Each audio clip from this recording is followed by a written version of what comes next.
আজি আলোচনা কৰিবলৈ লৈছো যে ফাৰ্ষ্ট সেমিষ্টাৰৰ যেটো এমডিসি সাবজেক্ট আছে মেকাৰ্স অফ মডাৰ্ন আসাম সেইখন বিষয়ৰ আজি দ্বিতীয় নম্বৰ চেপ্টাৰৰ লং কোশ্চেন আনসাৰ আলোচনা কৰিম যেহেতু ইয়াৰ আগত দ্বিতীয় নম্বৰ চেপ্টাৰৰ যে 1 নম্বৰ আৰু 2 নম্বৰ প্ৰশ্ন উত্তৰ আলোচনা কৰিছো কোনোবা যদি চাব বিচাৰিছা তেনেহলে তোমালোকে এই ভিডিও ডেসক্ৰিপচন লিংক দিয়া আছে সেই ভিডিওটো তোমালোকে চাই লবা আজি চোৱা তোমালোকে 5 নম্বৰ আৰু 10 নম্বৰ প্ৰশ্ন কোনখিনি ইম্পৰ্টেন্ট হয় তোমালোকে যেটো ফাৰ্ষ্ট সেমিষ্টাৰ এমডিসি সাবজেক্ট তোমালোকে মেকাৰ্স অফ মডাৰ্ন আসাম সাবজেক্ট আছে বা আধুনিক অসমৰ নিৰ্মাতা সাবজেক্টৰ লং কোশ্চেন আনসাৰ 5 নম্বৰ আৰু 10 নম্বৰ তোমালোকে ফাইনাল এক্সাম 2025 ৰ কাৰণে তো প্ৰথমটো দিয়া আছে অসম ছাত্ৰ সন্মিলনৰ মূল লক্ষ্য আৰু উদ্দেশ্য কি আছে very important প্রশ্ন তোমালোকে 5 নম্বরের প্রশ্ন কারণে অত্যন্ত গুরুত্বপূর্ণ হয় দেখিবা যে অসম ছাত্র সন্মিলনের মূল লক্ষ্য আর উদ্দেশ্য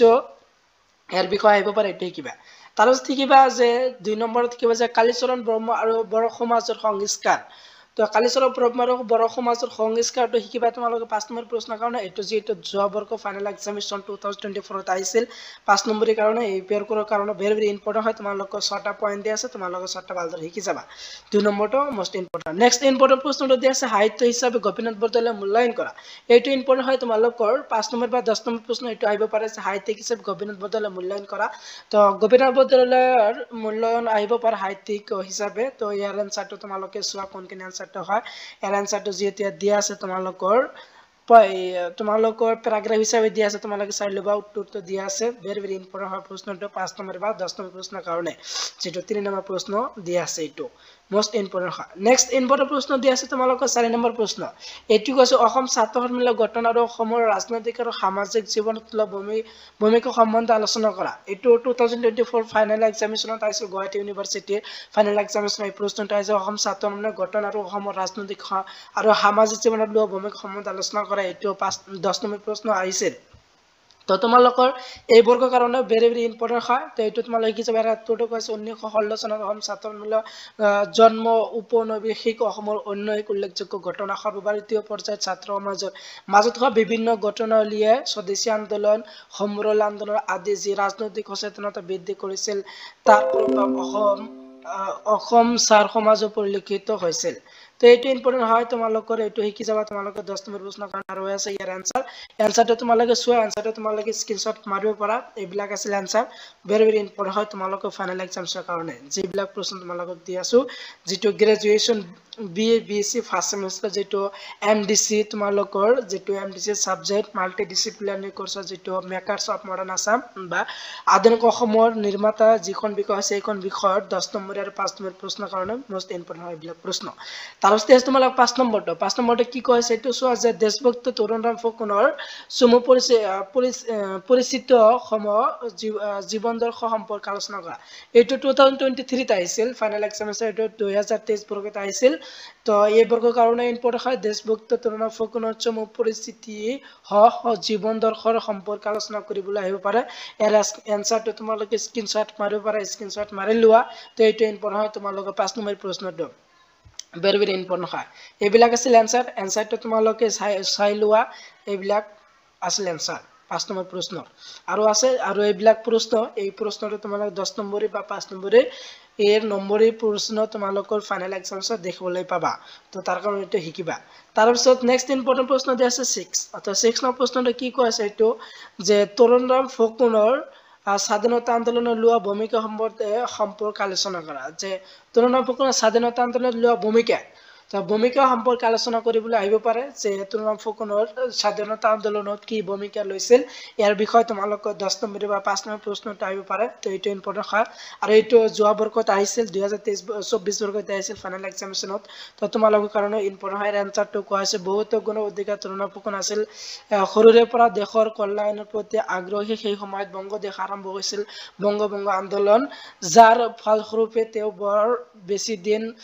বেৰিষ্টাৰী ব্যৱস্থা কৰিব নোৱাৰিলে তো তোমালোকৰ সম্পূৰ্ণখিনি ক'বলৈ গ'লে আনসাৰটো বেছি দীঘলীয়া হ'ব তাৰ কাৰণে তোমালোকক দি আছো আনসাৰটো তোমালোকে স্ক্ৰিনশ্বট মাৰিব পাৰা স্ক্ৰিনশ্বট মাৰি লবা তো এইবিলাক আছিল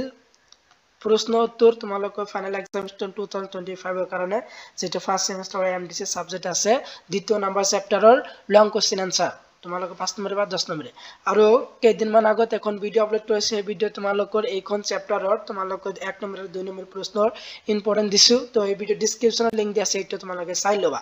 তাৰপিছত দিয়া আছে নেক্সট ইম্পৰ্টেন্ট প্ৰশ্নটো হ'ল 7 নম্বৰ প্ৰশ্ন 7 নম্বৰ প্ৰশ্নে কি হৈছে অসমৰ মুখ্যমন্ত্ৰী হিচাপে গোপীনাথ বৰদলৈ কৰ্মৰাজি বিচাৰ কৰা তো অসমৰ প্ৰথম মুখ্যমন্ত্ৰী আছিল গোপীনাথ বৰদলৈ ইয়াৰ কৰ্মৰাজিৰ বিচাৰ কৰা কৰ্মৰাজি আহিব পাৰে তোমালোকৰ ফাইনেল এক্সামিনেশ্যন 2025 ত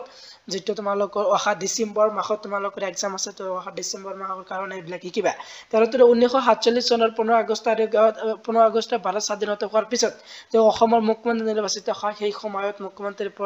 প্ৰধানমন্ত্ৰী বলা হৈছিল তেওঁ স্বাধীন অসমৰ প্ৰথম মুখ্যমন্ত্ৰী তেওঁ কি আছিল যে স্বাধীন অসমৰ প্ৰথম মুখ্যমন্ত্ৰী কোন আছিল এইটো 1 নম্বৰ প্ৰশ্ন তোমালোকে আহিব পাৰে যে অসমৰ প্ৰথম মুখ্যমন্ত্ৰী কোন আছিল তো তেনেহলে তোমালোকে আনসাৰটো লিখিব যে গোপীনাথ বৰদলৈ আছিল অসমৰ প্ৰথম মুখ্যমন্ত্ৰী তো এই আনসাৰটো চোৱা তোমালোকৰ যে অসমৰ মুখ্যমন্ত্ৰী হিচাপে গোপীনাথ বৰদলৈ কৰ্মৰাজিৰ বিষয় তোমালোক 5 নম্বৰ বা 10 নম্বৰ প্ৰশ্নটো আহিব পাৰে তো ইয়াৰ তোমালোকে পেৰাগ্ৰাফ হিচাপে দিয়া আছে তোমালোকে চাই লবা তো এইটো ইম্পৰ্টেন্ট হয় তোমালোকে 10 নম্বৰ বা 5 নম্বৰ প্ৰশ্ন তোমালোকে ফাইনেল এক্সামিনেশ্যনত আহিব পাৰে এই প্ৰশ্নটো তোমালোকে এটো শিকিবা নেক্সট ইম্পৰ্টেন্ট প্ৰশ্ন দিয়া আছে 8 নম্বৰ প্ৰশ্ন তো 8 নম্বৰ প্ৰশ্ন দিছে কালীচৰণ বৰ্মন কোন অসমৰ সমাজ জীৱনলৈ তেওঁৰ অৱদান সম্পৰ্কে লিখে তো কালীচৰণ বৰ্মন কোন আছিল আৰু তেওঁ অসমৰ সমাজ জীৱনলৈ তেওঁৰ অৱদান কি আছিল তো সম্পৰ্কে আলোচনা কৰিবলৈ আহিব পাৰে বা উল্লেখ কৰা এনেধৰণৰ প্ৰশ্ন তোমালোকৰ ফাইনেল এক্সামিনেশ্যনত দেখিবলৈ পাবা তো তেনেহলে তোমালোকে আনসাৰটো লিখি দিবা যে 1860 চনৰ এপ্ৰিল মাহত গোৱালপাৰা জিলাৰ টিপকাই অঞ্চলৰ কাজিগাঁৱত কালীচৰণ বৰ্মনৰ জন্ম হয় কিমান চনত 1860 চনত তাৰ প্ৰথমে তেওঁ উপাধি হিচাপে নাম আছিল কালীচৰণ মেচ দেউতাকৰ নাম খোলাৰাম মেচ আৰু মাতৃ ৰংদিনী মেচ তেওঁৰ পিতৃ খোলাৰাম মেচ এগৰাকী কাঠৰ ব্যৱসায়ী আছিল সেই সময়ত তেওঁ অন্যতম চহকী ব্যক্তি আছিল সৰুৰে পৰা কালীচৰণ চিন্তা প্ৰবৰ আৰু প্ৰমুখৰ বুদ্ধি সম্পন্ন হৈছিল তো তোমালোকে সম্পূৰ্ণখিনি চাবা তোমালোকে আনসাৰটো সম্পূৰ্ণ যেতিয়া দিয়া আছে তোমালোকে স্ক্ৰিনশ্বট মাৰিব পাৰা তোমালোকে চাই লবা তো এইটো আছিল ইম্পৰ্টেন্ট তোমালোকৰ ফাইনেল এক্সামিনেশ্যনত যেটো 7 নম্বৰ প্ৰশ্ন বুলি দিয়া আছে তাৰপিছত দিয়া আছে তোমালোকৰ 9 নম্বৰ প্ৰশ্ন এইটো কৈ আছে বিম্বৰ দিউৰী কোন তেওঁৰ বৰ্ণাঢ্য জীৱন পৰিচিত অসমীয়া সমাজ জীৱনলৈ বিম্বৰ দেউৰীয়ে আগবঢ়োৱা অৱদান সম্পৰ্কে আলোচনা কৰা 10 নম্বৰ প্ৰশ্নৰ কাৰণে এইটো ইম্পৰ্টেন্ট হয় ইয়াৰ আনসাৰটো চোৱা কোনখিনি আছিল আনসাৰ এইবিলাক আছিল আনসাৰটো তোমালোকে ভালদৰে চাই লবা তোমালোকৰ যেহেতু এইবিলাক প্ৰশ্ন তোমালোকৰ মডেলত দিয়া আছে তো এইবিলাক তোমালোকে মডেলৰ পৰা চাব পাৰা মোস্ট ইম্পৰ্টেন্ট প্ৰশ্নবিলাক তোমালোকে এইবিলাক শিকি যাবা ভেৰি ইম্পৰ্টেন্ট 10 নম্বৰ বা 5 নম্বৰ তো আজিৰ ভিডিঅ'ৰ যেটো হেকৰ প্ৰশ্ন এটো হ'ল যে 10 নম্বৰ প্ৰশ্ন বুলি দিয়া আছে তা আসাম এছ'চিয়েশ্যনৰ গঠন আৰু অসমৰ সমাজ জীৱন আৰু ৰাজনৈতিক জীৱনলৈ ইয়াৰ অৱদান সম্পৰ্কে বহলাই লিখে ভেৰি ইম্পৰ্টেন্ট আজিৰ ভিডিঅ অত্যন্ত গুৰুত্বপূৰ্ণ হ'ল 10 নম্বৰ যেটো হেকৰ প্ৰশ্ন যে অসম এছ'চিয়েশ্যন গঠন আৰু অসমৰ সমাজ জীৱনলৈ আৰু ৰাজনৈতিক জীৱনলৈ ইয়াৰ অৱদান বিষয় বহলাই আলোচনা কৰিবলৈ আহিব পাৰে তাৰ আনসাৰটো যেটো দিয়া আছে ভালদৰে 1867 চনত গুৱাহাটী আসাম এছ'চিয়েশ্যন নামে এক অনুষ্ঠান গঢ়ি তোলা হৈছিল সম্পূৰ্ণখিনি চাই লোৱা আনসাৰটো কি কোৱা হৈছে সম্পূৰ্ণখিনি আনসাৰটো যেটো ভালদৰে দিয়া আছে সম্পূৰ্ণ আনসাৰটো কলে ভিডিঅটো বেছি দীঘলীয়া হ'ব তাৰ কাৰণে তোমালোকক কোৱেশ্চন বিলাক মই কৈ দি আছো আৰু আনসাৰটো তোমালোকক যেহেতু দিয়া আছে তোমালোকে স্ক্ৰিনশ্বট মাৰিব পাৰা স্ক্ৰিনশ্বট এটা মাৰি লবা তো এইবিলাক আছিল তোমালোকৰ ফাৰ্ষ্ট সেমেষ্টাৰ যেটো এমডিসি মেকাৰ্স অফ মডাৰ্ণ আসাম বা অসমৰ আধুনিক অসমৰ নিৰ্মাতা যিখন বিষয় আছে এইখন বিষয়ৰ গুৰুত্বপূৰ্ণ প্ৰশ্ন উত্তৰ 2 নম্বৰ চেপ্টাৰৰ তো ভিডিওটো ইমানে আছিল ভিডিওটো ভাল লাগিলে তোমালোকৰ বন্ধু বান্ধৱীৰ লগত বেছি শ্বেয়াৰ কৰি দিবা আজিৰ ভিডিওটো ইমানে আছে